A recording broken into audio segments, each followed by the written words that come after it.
Gen Zs जो बच्चे थे उन्होंने बड़ी अच्छे अच्छे ढंग से इस सरकार की धज्जियां उड़ा दी। जितना गुब्बारा फूला था ना, वो तो ऐसा लग रहा फूट गया। सफाई देने के लिए वीडियो बनानी पड़ रही। आप जब विपक्ष के नेताओं के खिलाफ बुलवा रहे थे तब मजा आ रहा था। संसद में खड़े होकर इस देश के मुसलमानों को अपमानित करवा रहे थे तब आपने एक शब्द नहीं बोला। आपने राहुल गांधी, अखिलेश यादव को गालियां दिलवाते हैं आप, तब आपको संस्कार नहीं याद आया। सीना 56 इंच, बैलेट पेपर से डर लगता है। केवल ट्रंप से नहीं डरते, वो बैलेट पेपर से भी डरते हैं। आज तो संसद भवन में नारा भी लग रहा था कि दान का पैसा कहां मिलेगा, आरएसएस के खाते में। जंतर मंतर पर एक प्रोटेस्ट हो और उसमें शिक्षा मंत्री का इस्तीफा हो जाए तो तुरंत सोशल मीडिया पर नए पेज बन जाते हैं, आरक्षण हटाओ आंदोलन।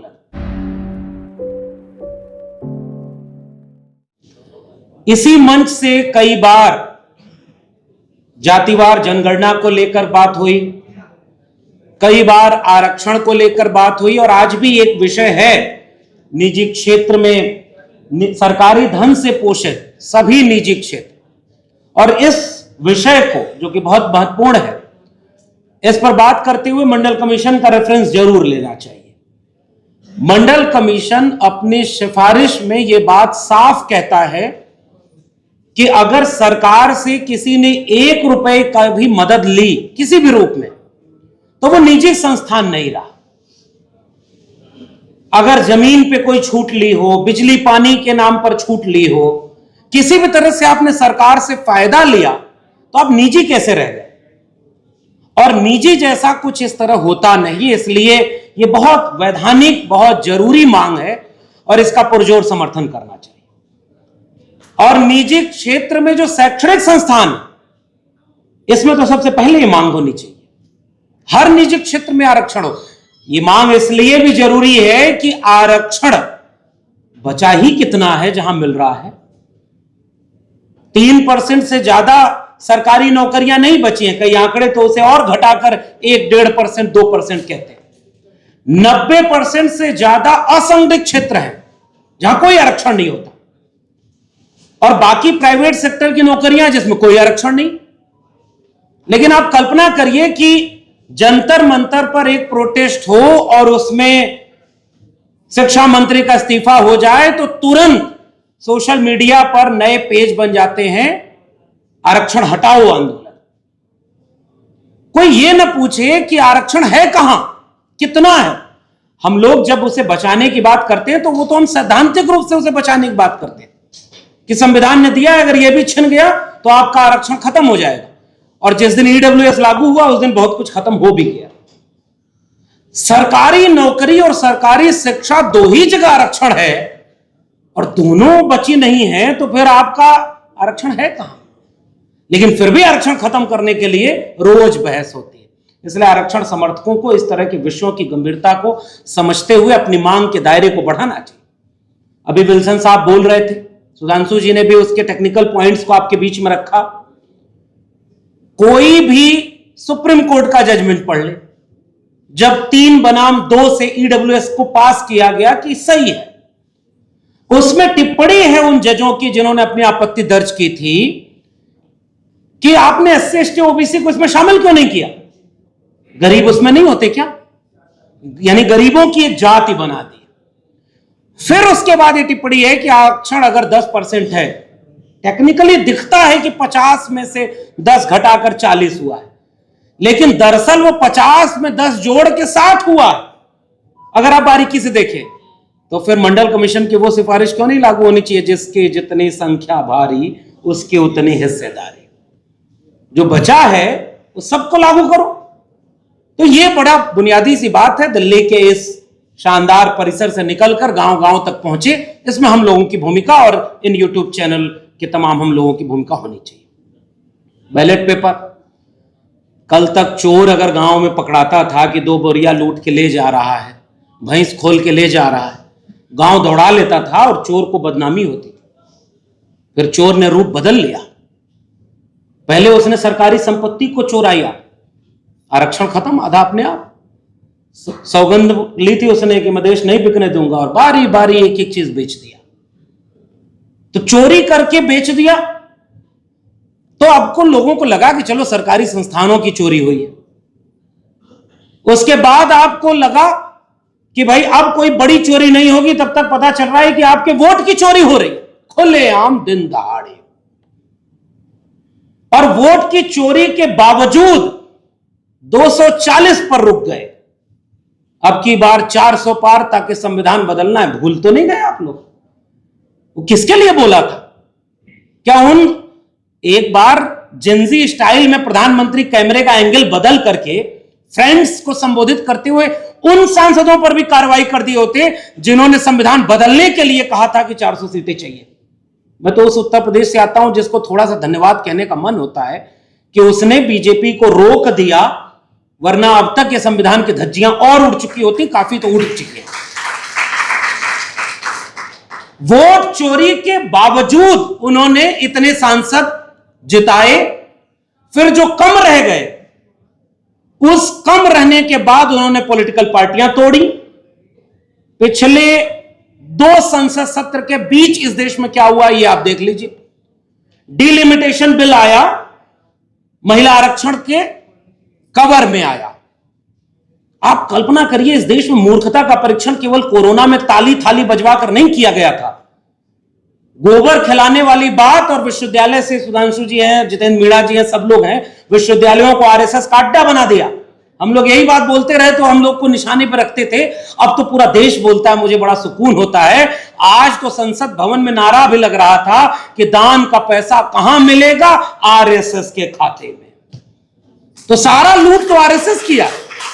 और सबसे बड़ा हमला इस देश के विश्वविद्यालयों, स्कूल, कॉलेजों को किया कि आरएसएस का अड्डा बना दिया।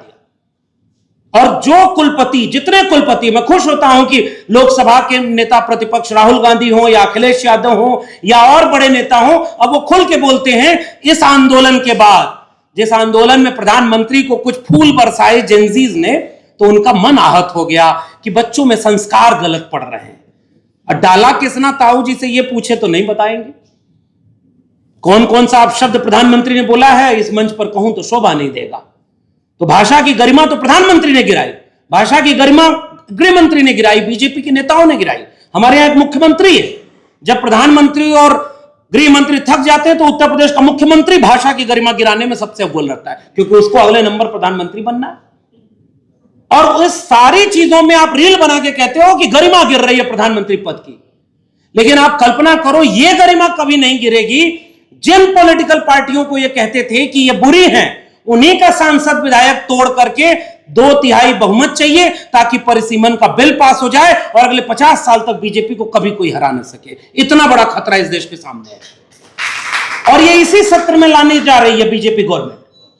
तो वोट चोरी तक से थोड़े लोग जागरूक हो गए हैं।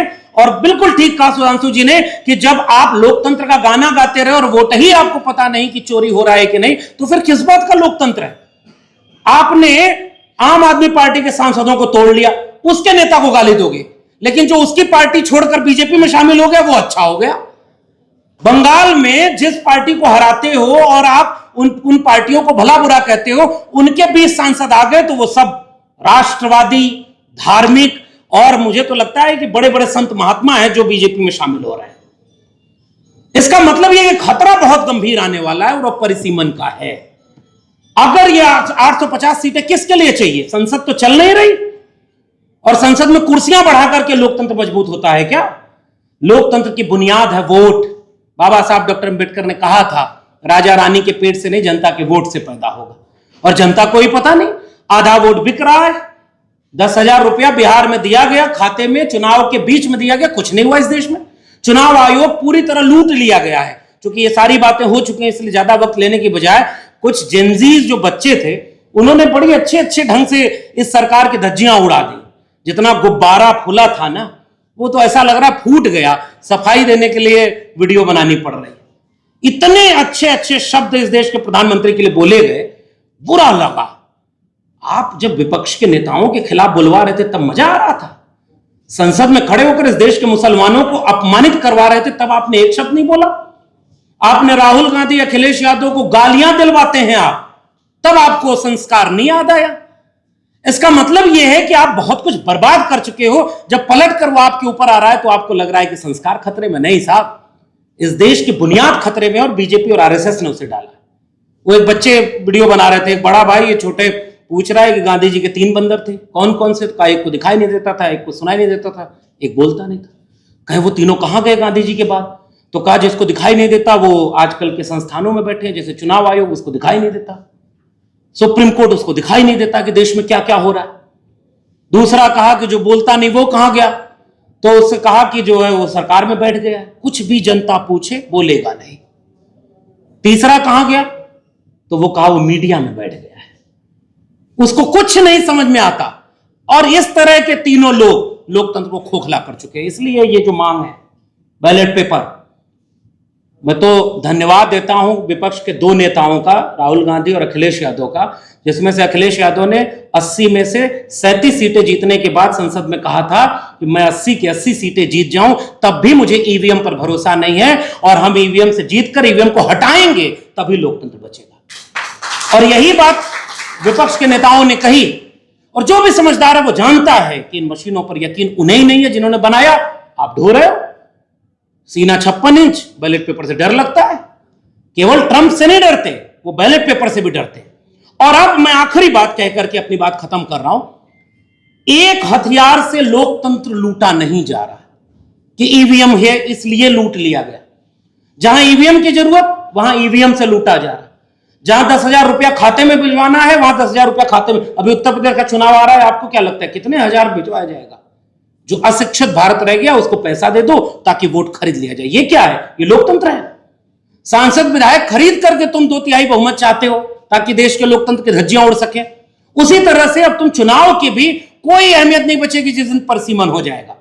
और अगर यकीन ना हो तो असम में जो परसीमन हुआ उसके बारे में जाकर पढ़ लीजिएगा। 350 किलोमीटर के लोकसभा के क्षेत्र बने, बीच में पहाड़ किसी और लोकसभा का, इधर लोकसभा अलग इधर अलग, और दोनों को मिला दिया जिससे बीजेपी हमेशा जीते।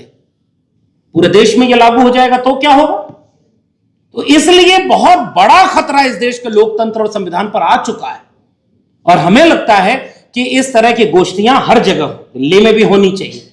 दिल्ली के लोग भी हर दिन, मैं तो इस मंच को इसलिए भी बार बार बधाई देता हूं कि ये बार बार हो। हम लोग 55 में पढ़ते थे ना, करत करत अभ्यास थे जड़मत हुत सुजान, रस्सी आवत जाते सिल पर पड़त निशान।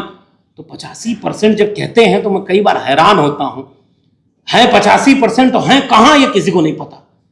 सब एक जगह पर सामाजिक कार्यक्रम में होते हैं, और जब बीजेपी और आरएसएस से लड़ना होता है तो फिर नुक्ताचीनी और बढ़ जाते हैं। इसलिए जोड़ने का काम हमेशा होना चाहिए। आप कल्पना करिए कि मैं जिस उत्तर प्रदेश से आता हूं, आखिरी में जाते थे कह रहा हूं, दिल्ली में संसद में एक प्रश्न विपक्ष पूछना चाहता है। एक गाना मैं सुना, उसके रेफरेंस से बोल रहा हूं, क्योंकि और कुछ बोलूंगा तो वो सब मुकदमा बहुत कर रहे हैं आजकल। वो गाना बना है कि पूछते हैं राम हनुमत बता दीजिए, किसने चढ़ावा चुराया पता दीजिए। आप कल्पना करिए, गाना गा के लोग पूछ रहे हैं। अब एक मीम बनाया किसी ने कि राम जी एआई से बन रहा है आजकल, हनुमान जी को फोन करके पूछ रहे हैं कि भाई हमारे मंदिर में चोरी हो गई, तुम क्या कर रहे हो भाई, कहां हो? तो उन्होंने कहा कि भाजपा का राष्ट्रीय अध्यक्ष अपने रोड शो में हमको बीजेपी का झंडा पहना के और दौड़ा रहा था। ये नई पीढ़ी के लोग मजाक उड़ा रहे, लेकिन हास्य की बात नहीं। इस देश में जितने राम भक्त थे, हिंदू आस्थावान, वे प्रश्न उठा के कह रहे हैं कि हमने भगवान के नाम पर चढ़ाया और चुरा लिया बीजेपी और आरएसएस वालों ने। और नारा यही लगाते थे, जो राम का नहीं वो किसी काम का नहीं। तो अब किसके काम का हुआ? और इस मुद्दे पर जब चर्चा संसद में होनी होती है तो नहीं करा रहे। आप इसका मतलब भगवान को भी नहीं मानते और आप उनसे डरते भी नहीं। कुंभ में आपके ऊपर सवाल उठा तब भी आपने जवाब नहीं दिया और अब भी नहीं जवाब दे रहे। और एक सांसद अगर उसका प्रतीकात्मक विरोध करे तो उसके ऊपर जानलेवा हमला, मुकदमा।